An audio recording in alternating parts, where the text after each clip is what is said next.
All right, YouTube. Some time ago, I talked about the pronoun on college campus thing from U Michigan and a few of these other schools, and how one person, I can't remember his name. It's actually mentioned in the article. Link in the description. I know it's Heat Street, but I'm not going to bother like using archive.org or anything. Yeah, it doesn't really matter.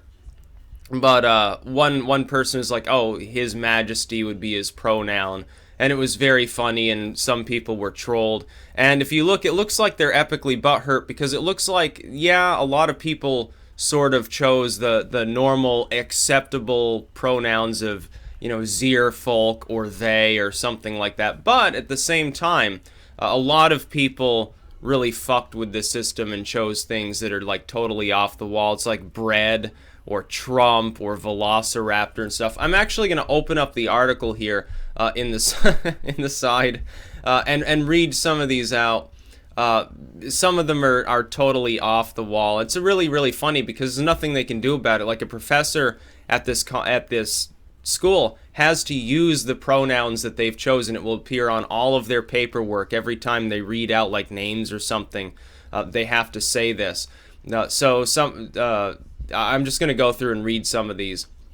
Supreme Overlord, yeah boy, the Almighty, King of the North, Trump, Velociraptor, Secret Agent, Semi-Wet Sponge, Sith Lord, Steward of Gondor, Motherfucking, Mr. President, Rambo, Jesus H. Christ II, Lady Devil, Master McWizard Bubbles, His Imperial, I Love Rigatoni, Godfather, Grand Master, Centaur, Count of Chocula. It's just so great.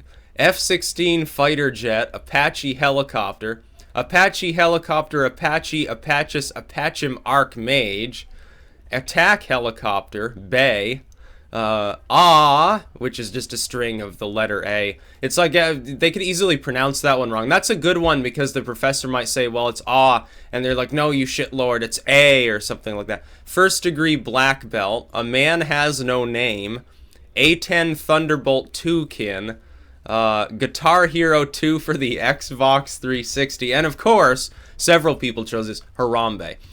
So you can go through in the article, just scroll down to the bottom. It's like Christ, Daddy, all the, the regular stuff you'd see. So a lot of people decided to take advantage of that. And this is really the best way to deal with sort of the postmodernism on college campuses, because they have to make it completely inclusive and they can't discriminate against anything. They have to accept whatever somebody's lifestyle, their pronoun, whatever it happens to be.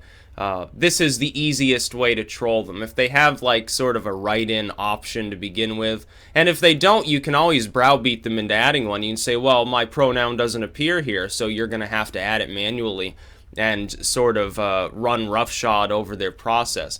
Satire is the best way to really fuck with these people, because it's like I pointed out in the postmodern movement. It's like a postmodernist art. Postmodernist art, spit on a canvas, sort of like piss on a canvas stuff.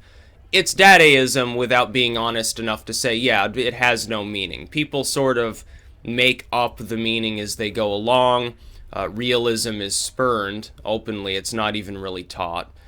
Within political study or social study, there's a great emphasis on how everything's subjective, everything's social justice in some form or another, how great it is. Like anthropology is kind of the last holdout of the social sciences that hasn't fully embraced this. This was, I remember when I was studying this not that many years ago, the debate was still going on. It was pointed out, yeah, unlimited immigration gives brain drain to the donor culture, and it was understood to be so.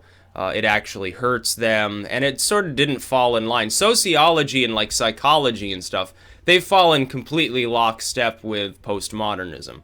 Anthropology is the one sort of more pure social science that hasn't. Yeah, they talk a lot about relativism and stuff like that, but at the same time, there's more of a, I guess it's more intellectual because they understand that some tenets of postmodernism are inherently negative for everybody that's involved. And they talk about like how field students, they go and they're like, you know, fucking various native groups, and they just have like fucking orgies in the sand and stuff in a drunken free-for-all, and how that's not really a problem because it's really ultimately it's just like young adults, they're just fucking each other and stuff, and it's not considered like colonial rapaciousness like you might get within like sociology or something.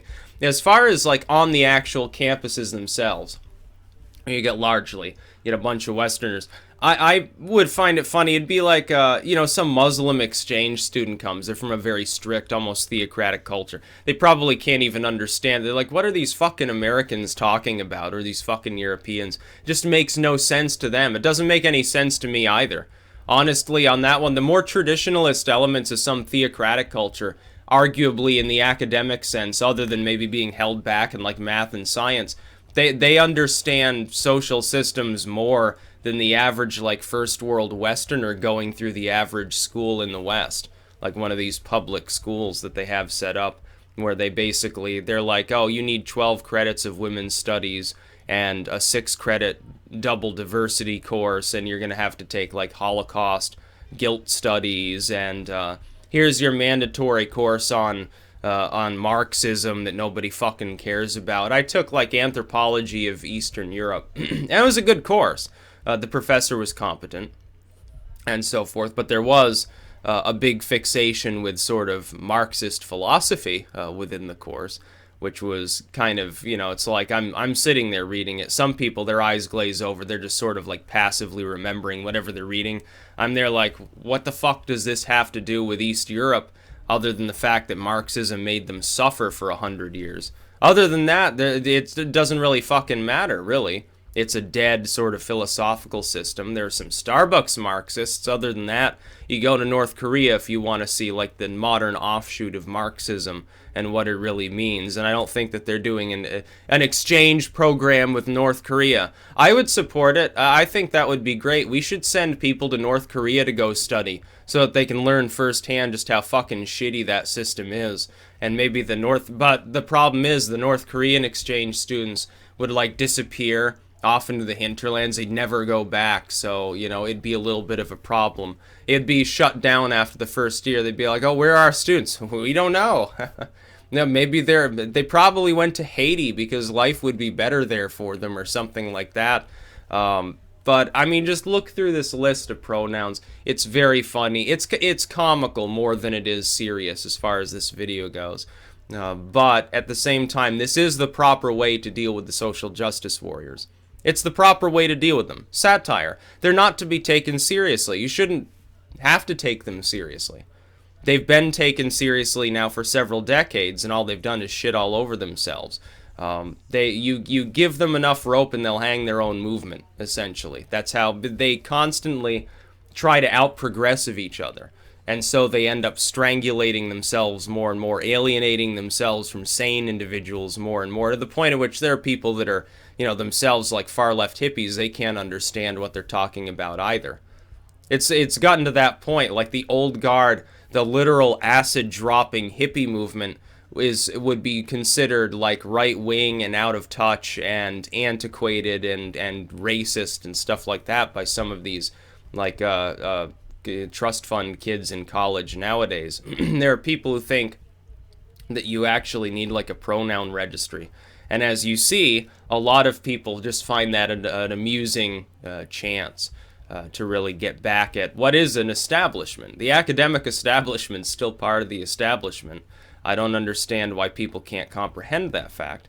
There used to be a time when they questioned what they were being taught. Now they just say, oh, as long as they're teaching us stuff that's like revolutionary, you know, some Marxist ideology from the middle of the 1800s, yeah, real revolutionary, real new. You know, there's nobody alive today who was alive around the time when Marx was already an old man, so where's the revolution involved? You might as well start preaching feudal serfdom or something like that if you want to reach back for an old ideology.